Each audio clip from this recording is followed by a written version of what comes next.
अच्छा, कभी ऐसा सोचा है कि कोई सपना देखे किसी अनोखी सी बिल्डिंग या जगह का, जो लगे तो एकदम असली पर असलियत में मतलब दुनिया में कहीं हो ही ना।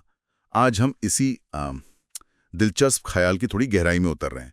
हमारे पास एक जापानी स्रोत है, यूमी राडीराता मीराई कैंचिकुनो आओशरी। इसका मतलब हुआ सपने में देखे गए भविष्य के वास्तुशिल्प का खाका।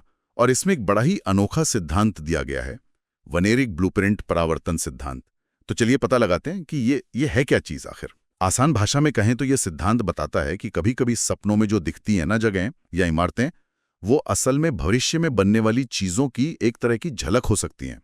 जैसे कि भविष्य का कोई डिजाइन हमारे सपनों में झांक रहा हो। सुनने में कितना अजीब है ना। अजीब तो है, पर उतना ही दिलचस्प भी। और ये सिद्धांत कैसे काम करता है ये समझना भी जरूरी है। स्रोत के मुताबिक ये 3 मुख्य विचारों पर टिका है। पहला है वास्तु पूर्वाभास क्षेत्र। सोचिए ये एक तरह का धुंधला सा दायरा है, जहां सपनों के वो अस्पष्ट से नज़ारे वो असल में भविष्य की इमारतों के शुरुआती संकेत हो सकते हैं। अच्छा, संकेत। हाँ, और दूसरा है पश्च डिजाइन बोध। इसका मतलब है कि हमारा दिमाग वो उन जगहों की जानकारी को महसूस कर लेता है जो अभी बनी ही नहीं है। मतलब बिना बने? हाँ, जैसे दिमाग को भविष्य की कोई फाइल मिल रही हो, और शायद इसी वजह से सपनों की वो इमारतें इतनी इतनी असली लगती हैं। कमाल है। और तीसरा विचार है पूर्व निर्मित यथार्थ। इसके तहत भविष्य में बनने वाली इमारतों के हिस्से, नहीं ऐसे कहिए कि उनके कुछ अंश सपनों में इस तरह आते हैं कि वे लगभग असली महसूस होते हैं, भले ही वो सिर्फ एक अनुभव हो, असल दुनिया में ना हो। जैसे किसी आने वाली चीज का ट्रेलर देख लिया हो सपने में। अच्छा, तो मतलब ये सिर्फ ऐसे ही धुंधले सपने नहीं हैं।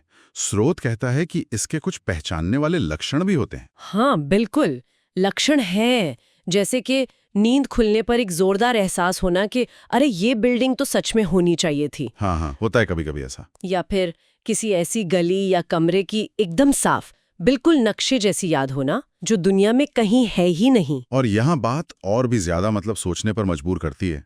जैसे मान लीजिए सालों बाद अचानक किसी असल जगह पर पहुंचना और एकदम से लगना कि अरे ये तो बिल्कुल मेरे उस पुराने सपने जैसी है। हाँ, ये वाला अनुभव तो बहुत कॉमनली सुना जाता है। या फिर कुछ आर्किटेक्ट या डिजाइनर, उनका ये महसूस करना कि उन्होंने अनजाने में अपने सपनों में देखी किसी जगह को ही असलियत में बना दिया है। क्या वाकई ऐसा हो सकता है? देखिए, स्रोत में असल जिंदगी से जुड़े कुछ ऐसे ही हैरान करने वाले उदाहरण दिए भी गए हैं। जैसे किसी ने बचपन में खास घर का सपना देखा और कई दशकों बाद वो बिल्कुल वैसे ही घर में रहने लगा या लगी। सच में? हाँ, या किसी नए शहर में जाना और वहां की कोई गली एकदम जानी पहचानी लगना, जबकि वहां पहले कभी गए ही नहीं। ये अनुभव वाकई चौंकाने वाले हैं। स्रोत में इन अनुभवों को बड़े काव्यात्मक ढंग से भी बताया गया है, जैसे भविष्य की जगहों से भेजे गए डिजाइन के टुकड़े। वाह। या वो जगह जो बनने से पहले ही देख ली गई। एक दिलचस्प लाइन है, ब्लूप्रिंट सबसे पहले सपना चुनता है। ब्लूप्रिंट सबसे पहले सपना चुनता है। हाँ, ये इशारा करता है कि शायद डिजाइन की प्रक्रिया असलियत में बनने से बहुत पहले हमारे अवचेतन में शुरू हो जाती है। अच्छा, स्रोत ये भी बताता है कि ये अनुभव कुछ खास स्थितियों में ज्यादा हो सकते हैं। हाँ, ऐसा कहा गया है, जैसे किसी ऐसी जगह पर जाने के बाद सोना जहाँ कोई गहरा भावनात्मक अनुभव हुआ हो। अच्छा। या फिर सोने से पहले जब दिमाग स्थानिक चीजों पर ज्यादा ध्यान दे रहा हो, शायद कोई नक्शा देखने या कोई रचनात्मक काम करने के बाद। तो फिर इन सब बातों का मतलब क्या निकालें? ये सिद्धांत तो सपनों और असलियत के बीच की जो लकीर है उसे ही धुंधला कर रहा है।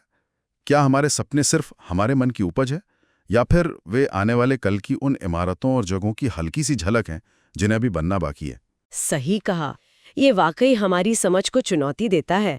ये एक ऐसे डिजाइन के तरीके की तरफ इशारा करता है जो वो उल्टा चलता है। उल्टा? हाँ, जहाँ इमारतें बनने से पहले सपनों में नजर आती हैं। वाकई में ये तो सोचने वाली बात है। और ये हमें एक जरूरी सवाल पर लाके खड़ा करता है, क्या हमारे सपनों में दिखने वाली वे अनोखी अनजानी जगहें महज हमारे जहन की कल्पना है, या वे भविष्य के आर्किटेक्चर की फुसफुसाहट है जो हम तक पहुंच रही हैं?